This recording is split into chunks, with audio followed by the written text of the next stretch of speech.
Sebelumnya kita mengawali tentang kondisi ahlu sunnah. Allah subhanahu wa ta'ala menjadikan para sahabat dan orang-orang yang mengikuti mereka, ahlu sunnah wal jamaah, sebagai umat wasatan, umat pertengahan. Wa kadzalika ja'alnakum ummatan wasatan litakunu syuhada'a 'alan nas. Demikianlah kami jadikan kalian sebagai umat wasatan, umat pertengahan. Litakunu syuhada'a 'alan nas, agar kalian menjadi saksi bagi seluruh umat manusia. Yang dimaksud dengan umat wasatan adalah umat yang dia tidak mengalami kondisi ekstrim. Karena setiap posisi ekstrim, baik ekstrim kiri maupun ekstrim lawannya, dia tidak akan bisa menjadi orang yang ideal dalam menilai. Dan ahlu sunnah wal jamaah dia berada di pertengahan, sehingga dia tidak ekstrim ke kiri maupun ekstrim lawannya dalam setiap urusan. Sebagai contoh, dalam masalah iman kepada takdir, ada sebagian hamba yang gagal dalam memahami iman kepada takdir. Dulu pernah kita bahas bagian ini di masjid yang sama, Masjid Al-Amanah. Ada yang ekstrim seperti Qadariyah, yang dia menolak takdir. Dan ada yang ekstrim seperti Jabariyah, kebalikannya, terlalu berlebihan dalam masalah takdir. Dalam menyikapi para sahabat, ada sebagian orang yang ekstrim sehingga mengkafirkan semua sahabat. Seperti sikapnya siapa? Syiah. Sehingga hampir tidak ada sahabat yang mereka katakan sebagai sahabat yang mukmin, kecuali hanya beberapa orang. Ada yang menyebut cuma 6 atau 7 orang. Sebaliknya, kelompok Khawarij, dia mengkafirkan sebagian di antara ahlul bait seperti Ali bin Abi Thalib, sementara sahabat-sahabat senior yang lainnya dianggap sebagai muslim, sehingga ekstrim di bagian bagaimana menyikapi sahabat. Demikian pula menyikapi ahlul bait, antara Syiah dengan kelompok Nasibah berbeda. Ahlu sunnah berada di pertengahan. Demikian pula berkaitan dengan masalah menyikapi ulama, ada yang terlalu ekstrim dalam menyikapi ulama sehingga gulu dengan ulama, dan ada yang bersikap meremehkan ulama sehingga tidak memberikan penghormatan sedikit pun terhadap ulama. Dan ahlu sunnah bisa bersikap pertengahan. Maka ketika kita belajar akidah ahlu sunnah, kita seperti mengarah ke tengah. Bagaimana menyikapi semua akidah itu dengan benar. Ada kejadian yang sudah menjadi pengalaman di masyarakat, pengalaman bagi umat, yaitu wafatnya Nabi Isa alaihissalatu wassalam. Wafatnya Nabi Isa, di sana ada kelompok ekstrim. Yang pertama, kelompok Nasrani. Mereka ekstrim terhadap Nabi Isa, dan mereka punya keyakinan bahwa Nabi Isa meninggal dalam posisi sebagai apa? Orang yang menebus dosa seluruh umat. Sehingga semua hamba akan diampuni dosanya oleh Allah karena ada sang juru selamat. Baik dia rajin ke tempat ibadah maupun tidak pernah ke tempat ibadah, semuanya akan diselamatkan oleh Allah karena ada sang juru selamat. Sebaliknya orang Nasrani, dia ekstrim dengan sebaliknya orang Yahudi, dia ekstrim dengan mengatakan bahwa Nabi Isa mati dalam kondisi sebagai pemberontak, sehingga matinya mati su'ul khatimah. Maka yang satu menyebut matinya husnul khatimah, yang satu menyebut matinya su'ul khatimah. Bagaimana pemahaman kaum muslimin? Nabi Isa belum mati, beliau diangkat oleh Allah subhanahu wa ta'ala. Sementara yang disalib itu bukan Nabi Isa, namun orang lain yang diserupakan dengan Nabi Isa alaihissalatu wassalam. Dan demikian seterusnya. Kita diajarkan untuk tidak bersikap ekstrim dalam menyikapi sebuah kejadian, dalam menyikapi sebuah kasus. Itulah prinsip ideal yang diajarkan oleh Al-Quran. Baik, dan nanti kita akan ceritakan dengan ringkas bagaimana kejadian yang dialami oleh Husain sampai beliau kemudian terbunuh di daerah Al-Taf, dan itu berada di wilayah Karbala. Karena kejadiannya ada di Al-Taf, maka perang itu disebut dengan ma'rakatu Al-Taf, perang Al-Taf atau waq'atu Al-Taf, perang Al-Taf. Terjadi pada tahun 61 Hijriah. Bapak Ibu yang dimuliakan Allah Subhanahu wa taala, berawal dari wafatnya Muawiyah bin Abi Sufyan radhiyallahu anhu, yang beliau merupakan sahabat yang mulia dan raja pertama pasca berakhirnya masa Khulafaur Rasyidin. Berakhirnya masa Khulafaur Rasyidin adalah atas petunjuk Nabi sallallahu alaihi wasallam. Beliau mengatakan, al-khilafatu ba'di 30 aman. Kekhalifahan setelahku itu berlangsung selama 30 tahun. Maka dari mulai Abu Bakar As-Siddiq sampai wafatnya Hasan bin Ali radhiyallahu anhuma, itu masanya kurang lebih 30 tahun. Persis sebagaimana yang disabdakan oleh Nabi sallallahu alaihi wasallam. Lalu kata beliau, "Tsumma yusiru mulka." Kemudian setelah itu manusia dipimpin oleh para raja. Dan raja yang pertama adalah Muawiyah bin Abi Sufyan radhiyallahu anhuma. Pasca wafatnya Muawiyah bin Abi Sufyan, beliau menunjuk penggantinya adalah anaknya Yazid bin Muawiyah. Yang ini tidak disetujui oleh sebagian sahabat. Dan beberapa sahabat diminta untuk berbaiat, tapi beliau tidak mau berbaiat. Seperti Abdullah bin Zubair, dan diantaranya adalah Al-Husain bin Ali radhiyallahu anhuma. Mereka bertahan di kota Mekah sampai akhirnya ada banyak sekali surat yang dikirim oleh penduduk Kufah, kepada Husain bin Ali. Penduduk Kufah menyatakan bahwa kami masyarakat Kufah siap untuk membaiat Husain bin Ali, karena itu silahkan Anda datang ke Kufah. Padahal waktu itu Kufah sudah masuk bagian dari wilayah kekuasaan Daulah Umayyah dan dipimpin oleh seorang gubernur yang bernama Nu'man bin Bashir. Dan Nu'man bin Bashir adalah seorang sahabat. Kufah tidak jauh dari Basrah. Di Basrah juga masuk wilayah Daulah Umayyah yang waktu itu dipimpin oleh seorang gubernur yang bernama Ubaidillah. Baik. Berawal dari surat inilah kemudian Husain bin Ali memiliki ketertarikan untuk datang ke kota Kufah, karena mereka siap untuk membaiat Husain bin Ali. Namun sebelum beliau berangkat ke kota Kufah, terlebih dahulu beliau mengutus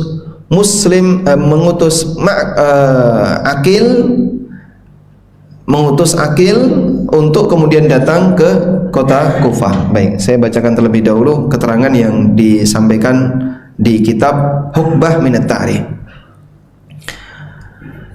Husain bin Ali radhiyallahu anhu mengutus Muslim bin Akil, yang itu merupakan sepupunya Akil bin Abi Thalib, Ali bin Abi Thalib, sehingga Muslim dengan Husain adalah sepupu karena kakeknya sama, Abu Thalib.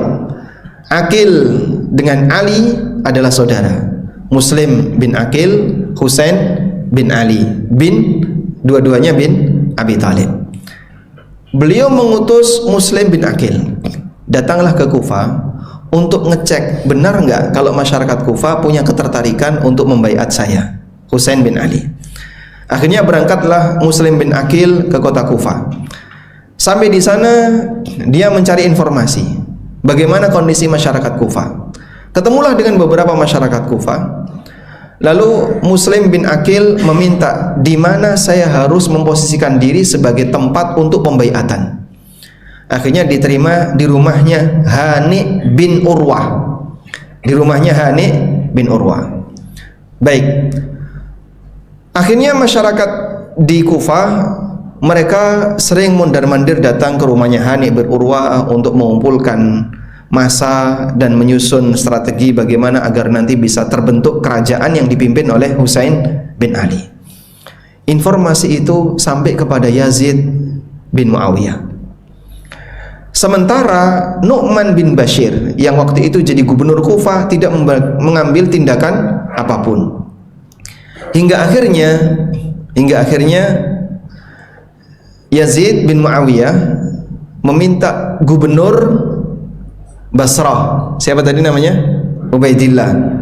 Meminta gubernur Basrah Ubaidillah bin Ziyad untuk mengambil alih wilayah Kufah. kamu jadikan wilayah Kufah di bawah kekuasaan kamu, dan Nu'man bin Bashir dilengsarkan. Sudah? Setelah mendapatkan titah seperti ini, maka Ubaidillah bin Ziyad dia sendiri yang berangkat ke Kufah untuk ngecek kondisi Kufah. Dia berangkat di malam hari sambil menutup wajah.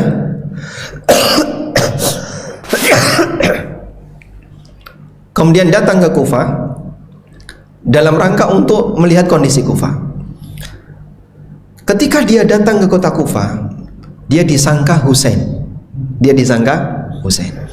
Sehingga setiap kali ketemu orang Kufah, Ubaidillah bin Ziyad dalam posisi beliau pakai penutup wajah, diberi salam dan kemudian disambut, marhaban bi ibni binti Rasulillah, selamat datang putra dari putri Rasulullah, putra dari Fatimah.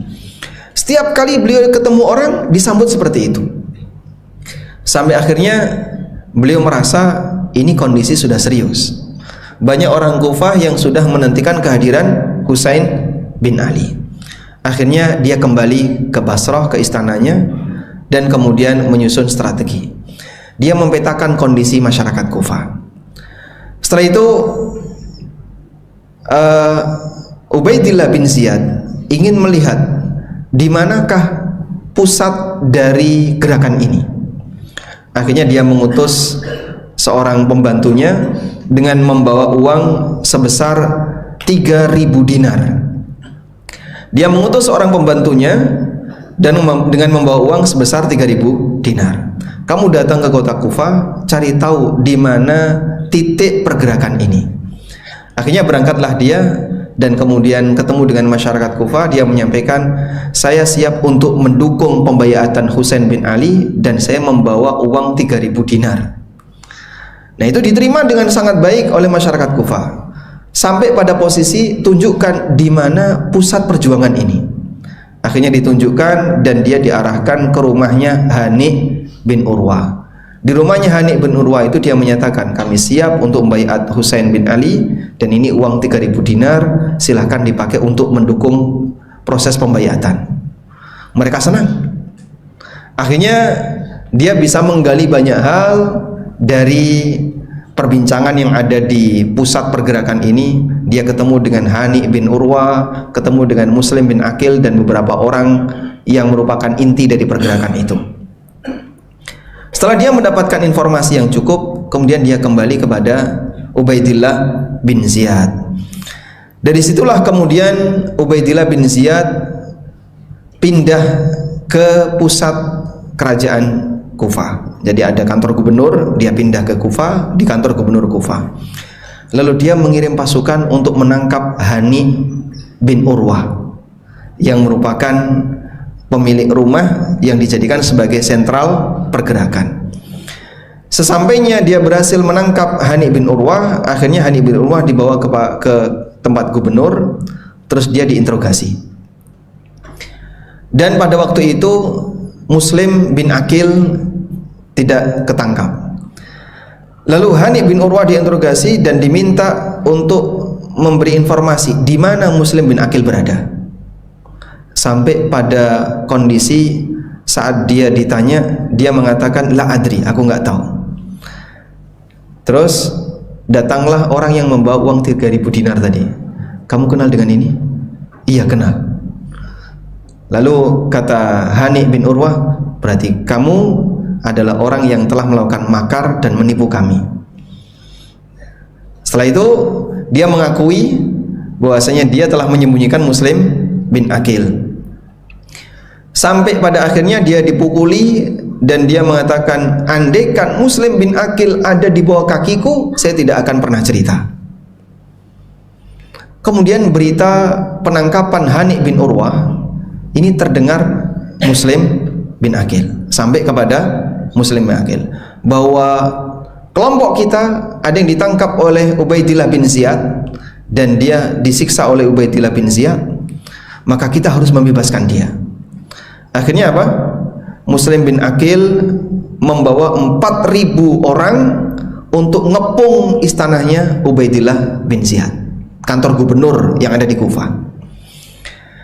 Namun ketika itu Ubaidillah bin Ziyad, yang dia seorang politikus ulung, dia sudah mengumpulkan tokoh-tokoh masyarakat Kufah, dan masing-masing tokoh sudah disuap sama Ubaidillah bin Ziyad dan meminta kepada mereka, tolong kalian berikan pengarahan kepada masyarakat Kufah untuk meninggalkan Muslim bin Aqil. Akhirnya mereka menyampaikan ceramah di hadapan 4.000 orang. Wahai masyarakat Kufah, apakah kalian tidak takut dengan pasukan Yazid bin Muawiyah dari Syam yang jumlahnya lebih besar? Kalau kalian berani melawan Ubaidillah bin Ziyad, nanti Yazid akan mengirim pasukan dari Syam. Tapi kalau kalian meninggalkan Muslim bin Aqil, maka negara akan memberikan hadiah yang besar kepada kalian. Akhirnya kepala-kepala suku satu demi satu menarik masyarakatnya. Dari 4.000 orang itu, ketika di sore hari tinggal 30 orang. 4.000 orang masyarakat Kufah yang siap memberikan dukungan untuk ngepung istananya siapa? Ubaidillah bin Ziyad. Mereka bubar, tinggal berapa? 30 orang. Ya? Ketika masuk waktu maghrib, 30 orang ini bubar, sehingga tinggal Muslim bin Aqil, yang beliau adalah sepupunya Husain bin Ali. Akhirnya beliau terlunta-lunta, kemudian pergi masuk ke lorong-lorong kota Kufah dalam posisi syok. Anda bisa bayangkan, yang awalnya membawa pengikut 4.000 pasukan, tiba-tiba ditinggal semuanya, tinggal sendirian. Dalam kondisi ketika beliau syok, kemudian beliau mampir di sebuah rumah yang ditinggali oleh seorang wanita dari Bani Kinda. Kemudian beliau minta minum, lalu diberi minuman. Ternyata anak dari wanita ini membocorkan informasi bahwa Muslim bin Aqil ada di rumah ibu saya. Akhirnya didatangkan pasukan, kemudian Muslim bin Aqil berhasil ditangkap. Setelah dia berada di istana gubernur, ditangkap oleh Ubaidillah bin Ziyad. Kemudian diputuskan Muslim bin Aqil adalah seorang pemberontak dan dia harus dieksekusi mati. Tapi sebelum beliau dieksekusi mati, Muslim bin Aqil meminta agar diizinkan untuk memberikan wasiat, dan diizinkan oleh Ubaidillah, silahkan kau memberikan wasiat. Dia cari siapa di antara pasukan Ubaidillah bin Ziyad yang punya kedekatan dengan Muslim bin Aqil. Fawajada Umar bin Sa'ad bin Abi Waqqas. Ketemulah anaknya sahabat Sa'ad bin Abi Waqqas. Ini anak seorang sahabat yang dijamin masuk surga, punya kedekatan dengan Rasulullah SAW. Akhirnya Muslim bin Aqil menemui Umar, anaknya Sa'ad bin Abi Waqqas, dan menyampaikan pesan, tolong sampaikan kepada Husain yang sekarang sedang mau melakukan perjalanan menuju Kufah, sampaikan kepada beliau agar tidak datang ke Kufah dan kembali ke Mekah, karena masyarakat Kufah semuanya telah membelot. Dikatakan kepada Umar bin Sa'ad bin Abi Waqqas, anta aqrabun nasi minni rahman, ta'al usika. Engkau adalah orang yang paling dekat hubungannya dengan aku akan menyampaikan wasiat kepadamu. Fa akhadha fi janibin minad dar wa awsahu bi an yursila ila al-Husain bi ayyarji'a. Fa arsala Umar bin Sa'ad rajulan ila al-Husain liyukhbirahu bi anna al-amra qad inqadha wa anna ahlal Kufah qad khada'u. Kemudian mereka ngobrol di salah satu sudut ruangan, lalu menyampaikan pesan, tolong kirimkan seseorang untuk menemui Husain agar beliau kembali. Maka Umar bin Sa'ad bin Abi Waqqas mengirim seseorang untuk menemui Husain, menyampaikan berita bahwa masalahnya makin serius dan masyarakat Kufah telah menipu beliau. Akhirnya berangkatlah utusan itu. Baik, kemudian setelah itu Muslim bin Aqil dieksekusi, beliau dibunuh, dan beliau dibunuh tepat di hari Arafah. Tepat di hari Arafah, berarti tanggal berapa? 9 Dzulhijjah. Sementara Husain sudah bertolak dari kota Mekah di hari Tarwiyah, tanggal berapa? 8 Dzulhijjah. Lalu di perjalanan datanglah informan yang menyampaikan bahwa Muslim bin Aqil sudah dieksekusi, dan beliau berpesan agar beliau kembali ke kota Mekah, jangan melanjutkan perjalanan ke Kufah. Namun ketika itu Husain bin Ali ingin melihat kondisi secara langsung, bagaimana kondisi masyarakat Kufah, sehingga beliau tetap bertekad untuk melanjutkan perjalanan. Dan ada banyak sekali para sahabat yang sudah menahan Husain, jangan datang ke sana. Sementara yang dibawa oleh Husain, jumlah pasukannya kurang lebih hanya 72 orang, dan dominan Ahlul Bait serta beberapa orang yang loyal kepada Husain bin Ali. Akhirnya para sahabat-sahabat yang ketemu Husain, mereka meminta jangan berangkat ke Kufah, balik saja. Di antaranya adalah Abdullah bin Umar, Ibnu Abbas, Abdullah bin Amr bin As, Abu Sa'id Al-Khudri, Abdullah bin Zubair, Muhammad bin Hanafiyah yang merupakan saudara sebapak, beda ibu. Ali bin Abi Thalib menikah dengan wanita dari Bani Hanafiyah dan punya anak namanya Muhammad Al-Hanafiyah. Semua ketika mereka mengetahui bahwa Husain mau berangkat ke Kufah, berusaha untuk menghadang jangan sampai Husain berangkat. Berikut pernyataan beberapa sahabat ketika mereka menghalangi Husain untuk berangkat. Abdullah bin Abbas, ketika beliau mendengar Husain mau berangkat, beliau sampai mengatakan begini, laula ayyazriya bi wa bikan nas la syabbathtu yadi fi ra'sika falam atrukka tadhhab. Andaikan orang tidak akan mencela perbuatanku, saya mau pegangi rambutmu sampai kau tidak jadi berangkat ke Kufah. Tapi Husain bin Ali tetap ingin melanjutkan perjalanan. Sampai Ibnu Abbas mengatakan, kau hanya ingin memenuhi permintaan Abdullah bin Zubair. Jadi salah satu di antara sahabat yang pernah memotivasi Husain bin Ali untuk berangkat adalah Abdullah bin Zubair. Penuhi panggilan mereka yang mereka ingin membaiat kamu sebagai khalifah melalui surat-surat yang dikirim oleh orang Kufah kepada Husain bin Ali. Sampai Ibnu Abbas mengatakan, tukirru aina Abdullah bin Zubair. Kamu hanya ingin memenuhi permintaan Abdullah bin Zubair, nggak usah dipenuhi, pulang saja. Tapi Husain tetap ingin melanjutkan perjalanan. Kemudian ketika beliau melanjutkan perjalanan, beliau ketemu dengan Ibnu Umar. Kata Asy-Sya'bi, kana Ibnu Umar di Makkah fabalaghahu annal Husain qad tawajjaha ilal Iraq. Ibnu Umar waktu itu berada di Mekah dan beliau mendapatkan berita bahwa Husain telah melakukan perjalanan menuju Irak. Akhirnya ditemui setelah melakukan perjalanan kurang lebih 3 mil. Faqala, Ibnu Umar bertanya, aina turid, mau kemana kamu? Qala, kata Husain, saya mau ke Irak. Wa akhraja lahul kutuba, lalu Husain mengeluarkan surat-surat yang disampaikan oleh penduduk Kufah. Kufah itu di Irak ya. Kufah itu masih bagian dari Irak. Kemudian dikeluarkanlah surat-surat yang dikirim oleh penduduk Irak, terutama penduduk Kufah. Yu'linuna annahum ma'ahu, yang mereka menegaskan mau membaiat Husain. Wa qala, dan Husain mengatakan, hadhihi kutubuhum, coba lihat, ini surat-surat mereka. Akhirnya apa kata Abdullah bin Umar? Beliau menyampaikan sebuah pesan. Inni muhadditsuka haditsan, aku akan sampaikan kepadamu sebuah hadis. Inna Jibril alaihi salam atan nabiyya sallallahu alaihi wasallam fa khayyarahu bainad dunya wal akhirah. Sesungguhnya Jibril pernah datang kepada Nabi sallallahu alaihi wasallam, lalu beliau memberikan pilihan, mau milih dunia atau ke akhirat. Fakhtaral akhirah wa lam yurid ad-dunya. Beliau milih akhirat dan beliau tidak menghendaki dunia. Kekhalifahan itu urusan dunia atau akhirat? Urusan dunia. Maka tinggalkan, pilihlah akhirat. Wa innaka bid'atun minhu, dan kau bagian dari keturunan Rasulullah sallallahu alaihi wasallam.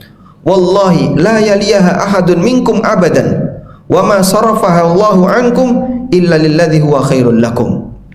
Demi Allah, jangan sampai ada orang yang mempengaruhimu untuk kemudian mengambil kepentingan dunia, dan ikutilah sebagaimana yang dipilih oleh Nabi SAW, yang beliau milih khairul lakum, yang lebih baik bagi kalian. Fa'aba ayyarji'a, tapi Husain nggak mau untuk balik. Ya. Akhirnya beliau dirangkul oleh pertemuan berikutnya dengan Abu Sa'id Al-Khudri radhiyallahu anhu.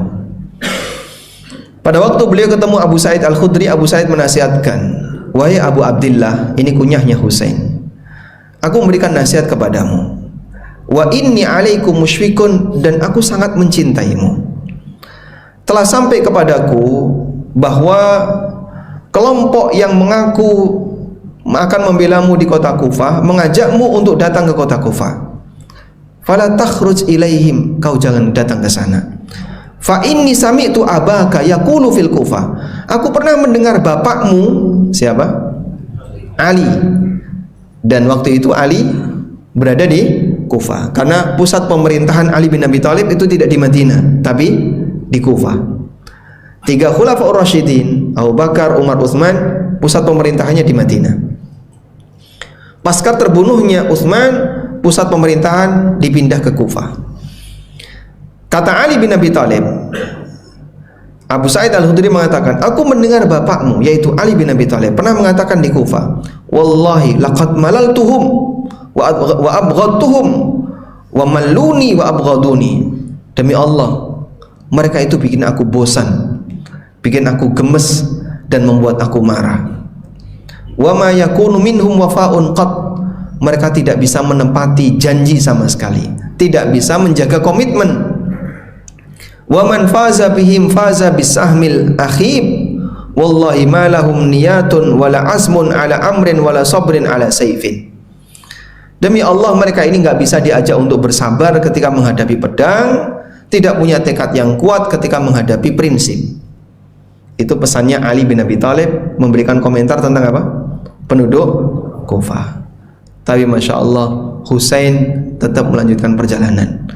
Dan salah satu motivasi kenapa Husain tetap melanjutkan perjalanan adalah karena anak-anaknya Muslim bin Aqil, mereka ingin menuntut darah bapaknya, sehingga mereka selalu memotivasi Husain, gak bisa kita balik, kita harus selesaikan darah bapak.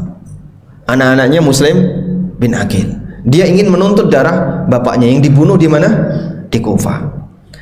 Baik, sampai akhirnya ketika di perjalanan, Ubaidillah bin Ziyad, gubernur Kufah, sebenarnya dia sendiri berharap,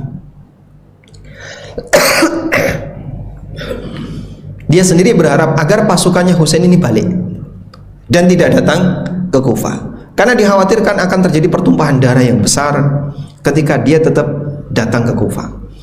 Maka dia mengirim beberapa pasukan, di antaranya adalah pasukan yang dipimpin oleh Al-Hur bin Yazid At-Tamimi. Al-Hur bin Yazid At-Tamimi membawa sejumlah pasukan untuk menyampaikan pesan kepada Husain agar dia kembali. Ketemulah pasukan Husain dengan Al-Hur bin Yazid. Al-Hur bin Yazid membawa 1000 pasukan untuk menemui Husain dan menghadang Husain di jalan agar dia tidak datang ke Kufah. Falaqiyal Husain qariban minal Qadisiyah. Akhirnya ketemu dengan pasukannya Husain di daerah Qadisiyah. Al-Hur mengatakan, ila aina ya ibna binti Rasulillah, mau kemana wahai putra dari putri Rasulullah? Dipanggil dengan panggilan kehormatan. Qala, Husain mengatakan, saya mau ke Irak. Qala, kemudian kata Al-Hur, amuruka antarji'ah, saya minta kepada Anda, tolong Anda kembali. Jangan sampai Allah memberikan ujian kepada Anda dengan ujian yang lebih besar ketika Anda datang ke Irak. Silakan Anda pulang, atau silakan Anda datang ke daerah Syam untuk menemui Yazid bin Muawiyah, minta perlindungan kepada Yazid bin Muawiyah. Tapi Husain tetap tidak mempedulikan permintaan ini, dan Al-Hur terus mempengaruhi beliau, meminta kepada beliau agar kembali ke kota Makkah. Sampai akhirnya ketika Husain ini jengkel, lalu Husain mengatakan kepada Al-Hur bin Yazid, sakilatka ummuk, celaka ibumu. Ya. Akhirnya Al-Hur emosi sampai Al-Hur ini mengatakan, wallahi lau qalaha ghairuka minal Arab laqtasastu. Demi Allah, andaikan yang ngomong itu bukan kamu, tak kisos ucapan. Saya akan ngasih ucapan yang sama. Cuman ibunya Husain itu siapa?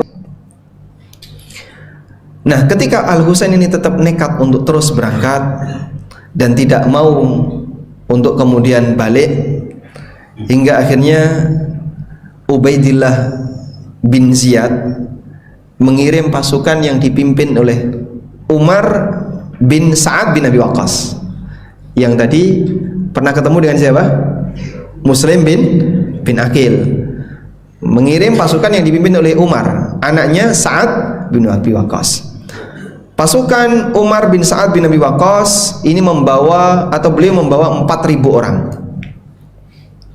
Dan sebenarnya tugasnya adalah untuk datang ke daerah Roy, berjihad di sana. Tapi sebelum jihad ke Roy, agar menemui dulu Husain, agar Husain kembali dan tidak datang ke Irak. Akhirnya tugas itu dilaksanakan, berangkatlah Umar bin Sa'ad menemui Husain. Sampai akhirnya mereka ketemu di sebuah tempat namanya Karbala. Ketemulah Husain dengan pasukan Umar bin Sa'ad bin Abi Waqqas di daerah yang bernama Karbala. Lalu Husain bertanya, "Mahadi, tempat apa ini?" Mereka menjawab, "Tempat ini namanya Karbala." Spontan Husain langsung berkomentar, "Karbun wa bala," bencana dan bala. Karbun wa bala. Karbala kemudian dijadikan sebagai singkatan, kepanjangannya Karbun wa bala.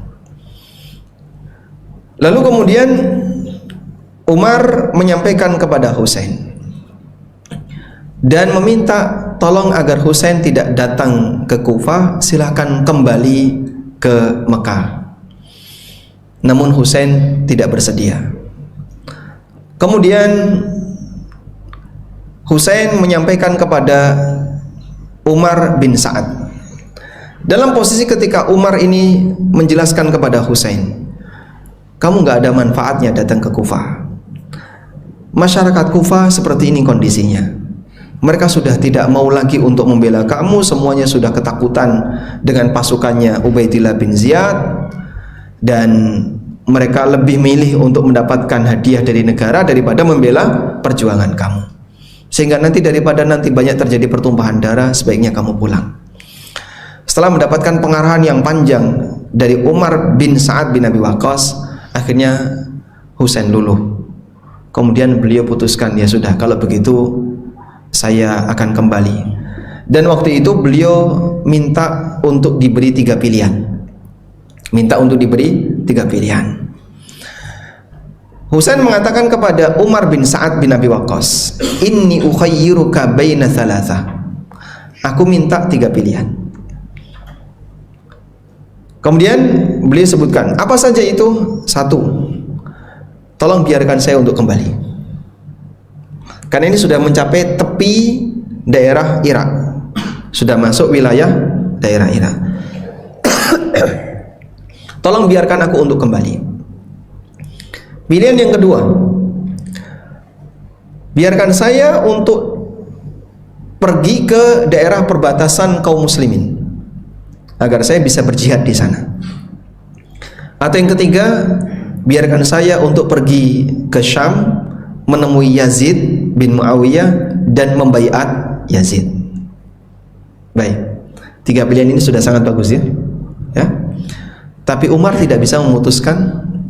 Akhirnya Umar meminta kepada Husain, kalau begitu tunggu, saya akan sampaikan dulu kepada Ubaidillah bin Ziyad sebagai gubernur yang punya kekuasaan di wilayah itu. Dan akhirnya berangkatlah utusan untuk menemui Ubaidillah bin Ziyad, menyampaikan bahwa Husain bin Ali meminta untuk diberi salah satu dari 3 pilihan ini. Baik. Ubaidillah bin Ziyad ketika itu sudah sangat gembira. Berarti urusan sudah selesai. Dan akhirnya beliau mengizinkan, ya sudah, silahkan pilih salah satu. Mau pulang ke Mekah silahkan, atau pergi ke daerah perbatasan kaum muslimin dan ikut berjihad silahkan, atau datang ke Syam dan berbaiat kepada Yazid bin Muawiyah.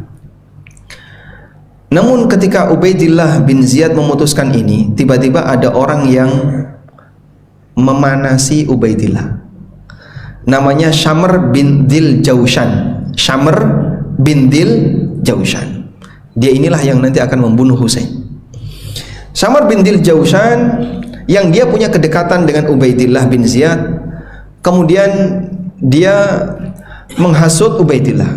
Dia mengatakan begini, nggak bisa seperti itu, nggak bisa seperti itu. Dia sudah masuk wilayah kekuasaan kamu, sehingga jangan kemudian dia biarkan memilih sendiri, tapi dia harus datang menghadap kamu, dan setelah itu kamu sendiri yang akan memutuskan, dalam rangka untuk menjaga kehormatan sebagai pemimpin. Kau harus punya wibawa, nggak bisa seperti itu.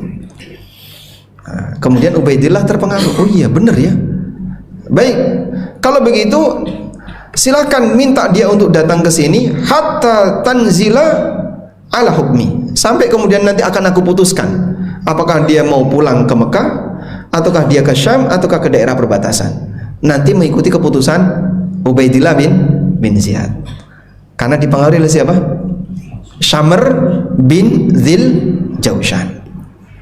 Akhirnya utusan tadi kembali ke Karbala dan menyampaikan bahwa Ubaidillah bin Ziyad meminta kepada Husain bersama pasukannya untuk menghadap ke kerajaan, menghadap ke istana gubernur. Di posisi inilah kemudian Husain tidak bersedia. Saya tidak mau tunduk kepada Ubaidillah bin Ziyad, nggak mau saya. Tapi permintaan itu terus datang, tapi beliau tetap bersikukuh, saya nggak mau.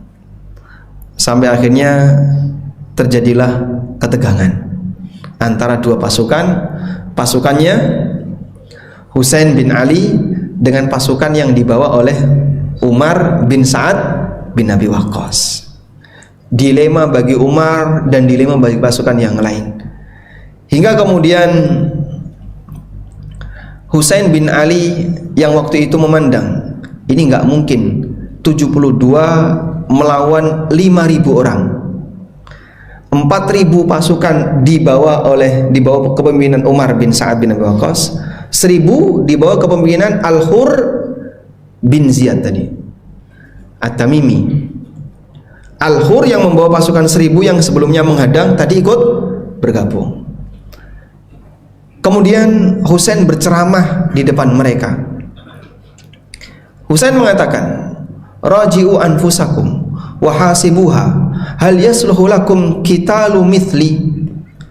Coba kalian mikir, apakah kalian pantas untuk memerangi orang seperti aku?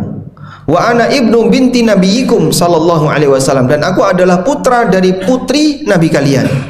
Putra dari siapa? Fatimah. Walaysa ala wajhil ardi ibnu binti nabiyyin ghairi.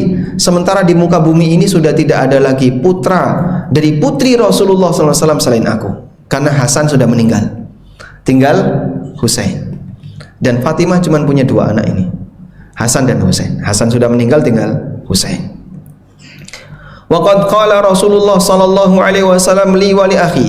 Sementara Rasulullah sallallahu alaihi wasallam sudah pernah mengatakan tentang aku dan tentang saudaraku yaitu Hasan, hadzani sayyida syababi ahlil jannah. 2 putraku ini, 2 cucuku ini yaitu Hasan dan Husain adalah pemimpin para pemuda surga. Akhirnya terus beliau memotivasi itu sampai ada sebagian pasukannya Ubaidillah bin Ziyad yang gabung dengan pasukannya Husain, dan salah satunya Al-Hur bin Yazid At-Tamimi. Pemimpin 1.000 pasukan yang awal tadi ikut bergabung. Nah, ketika Al-Hur itu bergabung dengan pasukannya Husain, maka Al-Hur dimarahi sama teman-temannya. Kamu itu dan beberapa orang yang lainnya ikut bergabung, dan di sini disebutkan kurang lebih ada 30 orang bersama Al-Hur yang ikut bergabung dengan pasukannya Husain, sehingga pasukannya Husain kurang lebih menjadi 100-an orang. Sampai akhirnya di hari Kamis masuk waktu duhur, lalu mereka bersiap untuk sholat duhur sebelum terjadi perang ya. Tapi terjadi gontok-gontokan tadi, Husain ngasih ceramah, kemudian ada pasukan yang bergabung di pagi hari hingga masuk waktu duhur, tibalah untuk sholat duhur. Nah, ketika masuk waktu duhur, ada yang mengusulkan, lana imam walakum imam. Kita sholat masing-masing, kami punya imam, kalian punya imam. Ini penawaran dari pihaknya Husain. Tapi apa kata mereka? Pasukannya Yazid, pasukannya Ubaidillah bin Ziyad mengatakan, la, nggak mau, bal nusalli khalfak, kami ingin sholat di belakang Anda. Sehingga pasukan Husain dan pasukan Ubaidillah bin Ziyad sholat bareng diimami oleh Husain. Itu sebelum perang, Pak. Mereka masih sempat sholat berjamaah bareng, diimami oleh Husain. Fasallu khalfal Husain adz-dzuhra wal asra. Akhirnya mereka sholat di belakang Husain, sholat duhur dan sholat asar. Ketika sudah mendekati waktu maghrib, makin tegang, kemudian dua pasukan ini semakin mendekat, sampai akhirnya terjadi pembunuhan banyak sekali, terutama pasukan yang bersama Husain bin Ali yang jumlahnya lebih sedikit. Mereka sudah tidak punya bayangan yang lain selain membela darahnya Husain. Apalagi yang bisa saya harapkan? 4.000 atau hampir 5.000 ya, hanya 30 yang bergabung tadi. Hampir 5.000 pasukan melawan 100 pasukan. Kekuatan yang sangat tidak berimbang. Akhirnya mereka tidak punya harapan apapun selain ya sudah, kita pasti akan mati di sini. Karena sudah tidak boleh mundur. Mau balik ke Mekah sudah tidak diizinkan. Akhirnya harapan mereka tinggal satu, membela darahnya Husain dan mati di hadapan Husain. Udah? Sampai akhirnya ketika mereka sudah saling berhadapan, masuk waktu maghrib. Ya, sudah siap untuk bertempur, masuk waktu maghrib. Ketika sudah masuk waktu maghrib, Husain meminta kepada mereka, tolong tahan dulu, jangan sampai perang. Izinkan kami untuk sholat di malam hari. Amhiluna hadhil laila wa ghadan nukhbirukum hatta usolli li rabbi fa inni uhibbu an usolli li rabbi tabaraka wa ta'ala. Tolong jangan perangi kami dulu, tunggu malam hari kami mau sholat hingga kami istikharah kepada Allah Ta'ala sebelum kami harus berperang. Akhirnya di malam itu beliau sholat dan banyak beristighfar kepada Allah, banyak berdoa kepada Allah. Beliau bersama dengan pasukannya. Mereka sudah siap untuk dieksekusi massal, antara 100 orang melawan 5.000 orang. Hingga akhirnya di pagi hari Jumat mulailah terjadi pertempuran. Di pagi hari Jumat mulailah terjadi pertempuran, dan banyak di antara pasukan Husain yang meninggal dunia, sampai akhirnya semuanya mati, tinggal satu orang, Husain bin Ali. Semua pasukan menahan diri. Pasukannya Ubaidillah menahan diri, nggak ada yang berani untuk menyerang Husain. Hingga datanglah Syamr bin Dil Jaushan tadi. Lalu dia mengatakan, waihakum aqdim, kenapa kalian di sini? Ayo maju. Dipimpin oleh Syamr, maju dia. Maju, ketika sudah mendekati posisi Husain, Husain mengingatkan lagi, apakah kalian tega untuk membunuh aku? Tapi kemudian Syamr memotivasi pasukan, serang dia. Akhirnya dibunuhlah Husain. Dan ada dua versi yang disampaikan oleh ahli sejarah. Ada yang mengatakan yang membunuh Husain adalah Sinan bin Anas An-Nakhai. Dia yang menombak Husain di daerah Turquwa. Turquwa itu pertemuan dua tulang, bagian atas ini, Pak. Ya. Tulang rusuk paling atas ada titik pertemuannya, itu namanya daerah turquoise. Ditombak Husain dengan tombaknya Sinan bin Anas, tepat menancap di turquoise beliau radhiyallahu anhu. Dan ada yang mengatakan yang membunuh adalah Syamr bin Dil Jaushan. Ada dua versi. Yang jelas dua orang ini sebagai tersangka besar yang membunuh Husain bin Ali, hingga akhirnya beliau gugur dalam kondisi dizalimi. Beliau gugur dalam kondisi dizalimi. Tayyib.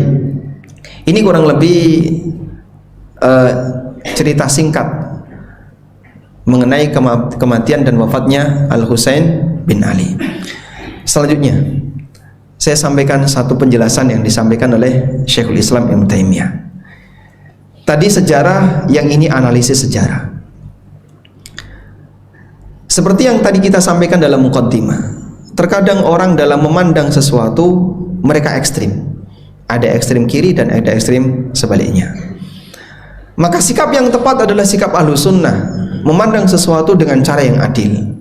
Bagaimana kata Syekhul Islam? Beliau mengatakan dalam kitab Minhajun Sunnah An-Nabawiyah, kata beliau, wa amma maqtalul Husain radhiyallahu anhu, terbunuhnya Husain radhiyallahu anhu, fala raiba annahu qutila madluman syahidan. Kita yakin bahwa beliau terbunuh dalam posisi dizalimi sebagai orang yang mati syahid. Kama qutila asbahuhu minal madlumin asyuhada, sebagaimana orang-orang sahabat yang lain yang terbunuh dalam posisi terzalimi di kalangan para syuhada. Sebelumnya ada Umar bin Khattab yang dibunuh oleh Abu Lu'lu' al-Majusi, dan sebelumnya juga ada Utsman bin Affan yang dibunuh oleh para pemberontak dari Mesir dan dari Irak. Karena Utsman dibunuh oleh para pemberontak. Sehingga sebelumnya sudah ada orang yang terbunuh dalam kondisi terzalimi dan mereka mati syahid. Dan pembunuhan Husain, kata beliau, wa qatlul Husain maksiatun lillah, pembunuhan Husain termasuk bentuk maksiat kepada Allah, maksiat kepada Rasulullah. Siapapun yang membunuhnya dan menolong praktek pembunuhan ini atau ridho terhadap praktek pembunuhan ini, wa huwa maksiatun usiba bihal muslimun min ahlihi wa ghairi ahlihi, maka ini termasuk di antara bentuk maksiat yang dilakukan oleh pelakunya dan termasuk orang yang menolongnya. Wa huwa fi haqqihi syahadatun lahu, sementara posisi Husain mati sebagai orang yang mati syahid, wa rafa'a darajatan, dan Allah mengangkat derajat beliau, wa uluwa manzilatin, ketingkatan yang lebih tinggi.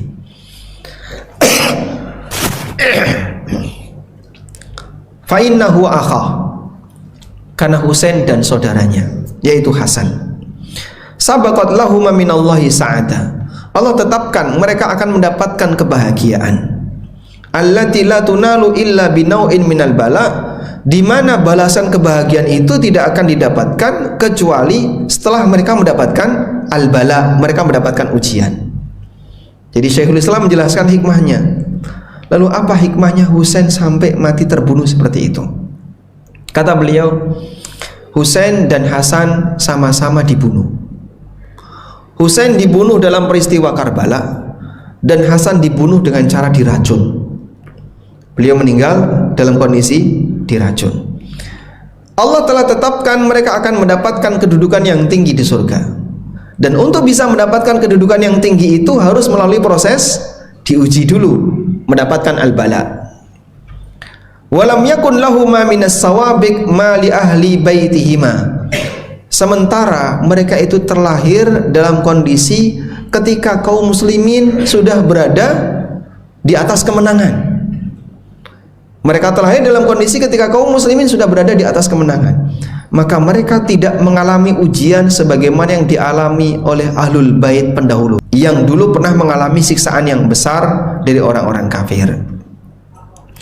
Fa innahuma tarabbaya fi hijril Islam, karena keduanya terlahir dan besar di lingkungan Islam dalam posisi ketika fi izin wa aman, ketika kaum muslimin sudah mendapatkan keamanan, sudah berhasil menaklukkan banyak daerah. Famata hadza masmuman wa hadza maqtulan, maka Hasan mati diracun dan Husain mati dibunuh. Liyanala bidzalika manazil suada, agar dengan adanya ujian itu mereka bisa mendapatkan kedudukan orang-orang yang as-suada, yang bahagia, wa aisyah syuhada, dan bisa menduduki kedudukan para syuhada. Sehingga kata Syekhul Islam, proses ini terjadi pada dua cucu Nabi SAW, karena mereka adalah orang yang akan mendapatkan kebahagiaan, sehingga mereka harus melalui proses penuh dengan ujian. Lalu kata beliau, walaisa ma waqa'a min dzalika bi'a'dhama min qatlil anbiya. Namun kejadian pembunuhan Husain tidak lebih besar dibandingkan pembunuhan para nabi.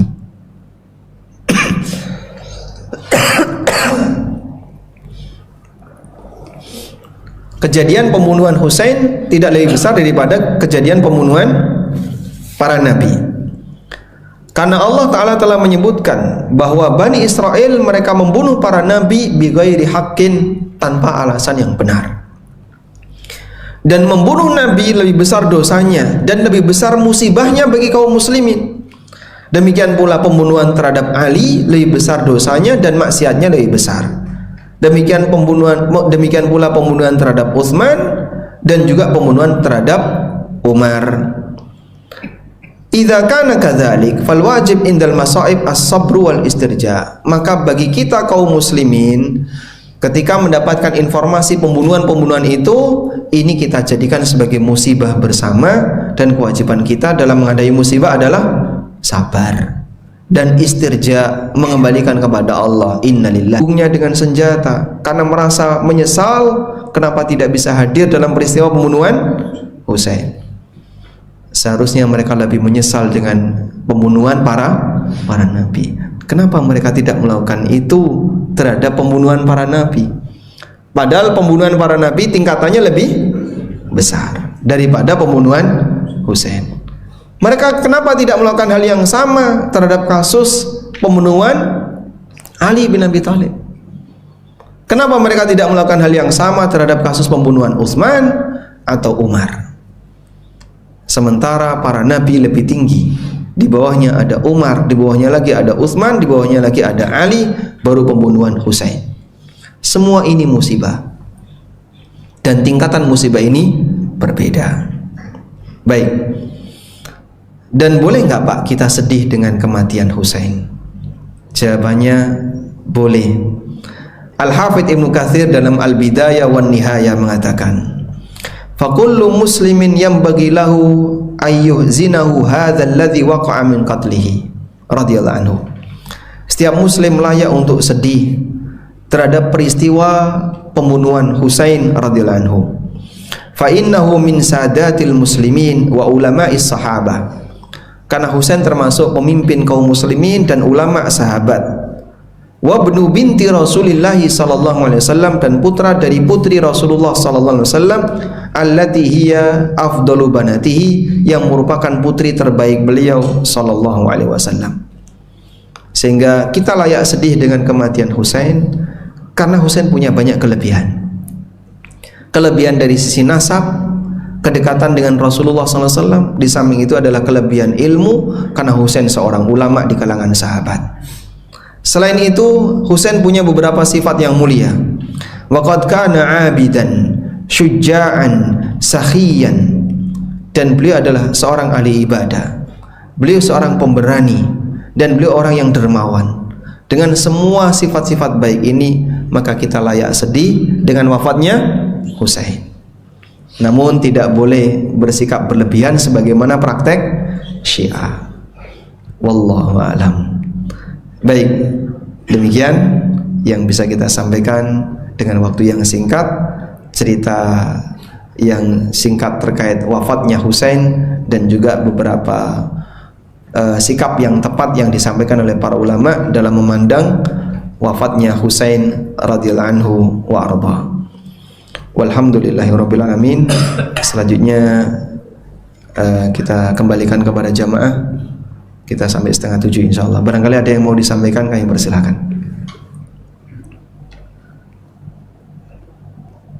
Tidak ada? Baik, silakan.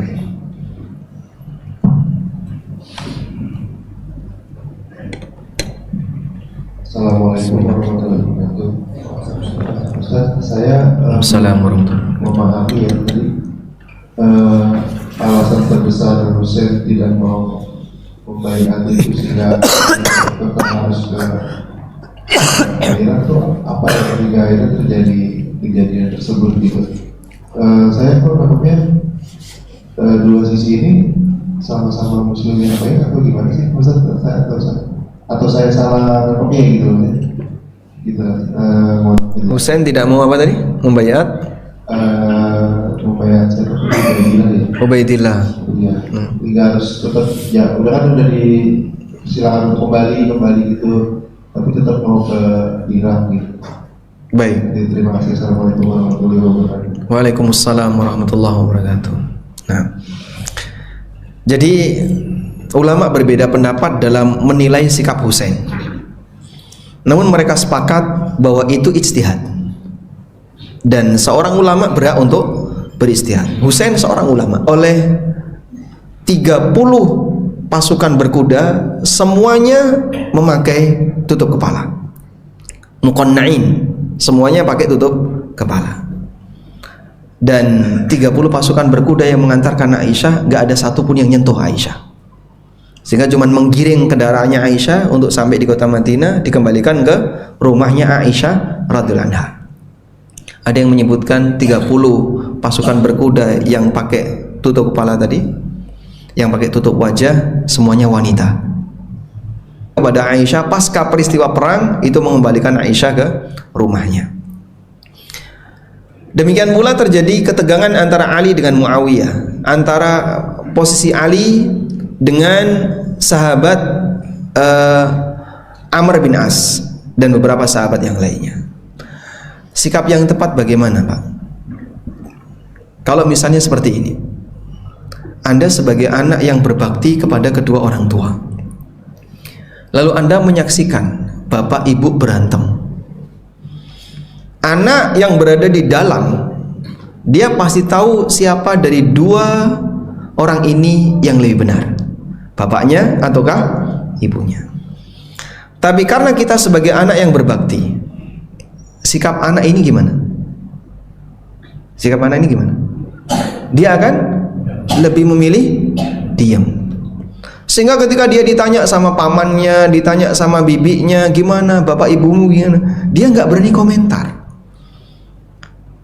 Memenangkan salah satu, masuk menyudutkan yang lain. Sebagai penghormatan dia kepada kedua orang tuanya. Meskipun mungkin dia bisa menilai, bapak ibu saya berantem ini mana yang benar, dia bisa menilai. Tapi penghormatan dia kepada kedua orang tuanya, dia milih diam. Hal yang sama kita berikan kepada sahabat. Sahabat terjadi perbedaan pendapat, ijtihad. Yang satu bersikap A, yang satu bersikap B, sampai terjadi pertumpahan darah di antara mereka. Sebagai hamba yang bangka untuk menghakimi salah satu, itu penting. Sehingga kita melihat kejadian orang tua yang berantem, kita ambil ibrohnya, bukan menghakimi salah satu. Baik. Oleh karena itu, kita bisa saja misalnya mengatakan ijtihadnya sahabat fulan keliru dalam hal ini, ijtihadnya sahabat fulan salah dalam masalah ini. Tapi sifatnya hanya menilai ijtihad. Dan menilai ijtihad boleh, mana yang benar, mana yang salah. Cuman tidak boleh menyudutkan salah satu, tidak boleh menghakimi salah satu, tidak boleh menyudutkan salah satu. Sebab inilah sikap ekstrimnya kelompok Khawarij, kelompok Syiah. Khawarij menyudutkan semua sahabat yang ikut terlibat itu, dikafirkan semuanya pasca tahkim, pasca peristiwa tahkim. Syiah mengkafirkan semua sahabat selain Ahlul Bait dan beberapa sahabat yang lain yang jumlahnya hanya kurang lebih 6 atau 7 orang. Karena mereka salah dalam menyikapi ini, gagal paham dalam melihat kejadian. Maka kita harus bisa bersikap adil. Baik. Selanjutnya berkaitan dengan Husain. Memang kita menilai ijtihadnya Husain ini keliru dalam hal ini. Dan posisi ketegangan itu terjadi ketika Husain sudah meminta 3 pilihan, tapi oleh Ubaidillah bin Ziyad diminta untuk menghadap. Nah, Husain nggak mau menghadap. Karena ketika beliau menghadap kepada Ubaidillah bin Ziyad, beliau merasa direndahkan oleh Ubaidillah bin Ziyad. Sebenarnya pada awalnya Ubaidillah bin Ziyad sudah bersedia, ya sudah silakan Husain milih salah satu dari 3 ini. Tapi Syamr bintil Jaushan yang tadi menghasut Ubaidillah, dia minta nggak mau menghadap, terjadilah pertempuran tadi. Dan itu ijtihad, sehingga kita menghargai ijtihad tadi. Taib. Dan dalam perjalanannya Ubaidillah bin Ziyad diberontak oleh gerakan yang dipimpin oleh Mukhtar Ats-Tsaqafi. Gerakan Al-Mukhtar Ats-Tsaqafi ini berhasil menggulingkan Ubaidillah, dan Ubaidillah dibunuh oleh Al-Mukhtar ini, sehingga Allah berikan balasan yang setimpal sebagaimana dia dengan gengsinya sampai kemudian membunuh Husain. Ubaidillah bin Ziyad dalam perjalanannya dia dibunuh oleh orang Kufah sendiri, yaitu Al-Mukhtar Ats-Tsaqafi. Wallahu a'lam. Baik. Ada 5 menit. Ada yang mau disampaikan lagi? Cukup? Tidak ada? Demikian yang bisa kita sampaikan. Semoga kita bisa mengambil ibrah dan pelajaran berharga dari peristiwa ini. Dan sekarang tanggal berapa? Muharram? Ya? 6 atau 6? 6 atau 5? Ada yang 5, ada yang 6 ya. Nanti Asyuranya beda-beda. Kita dianjurkan untuk puasa 2 hari. Tanggal berapa? 9 dan 10 Muharram.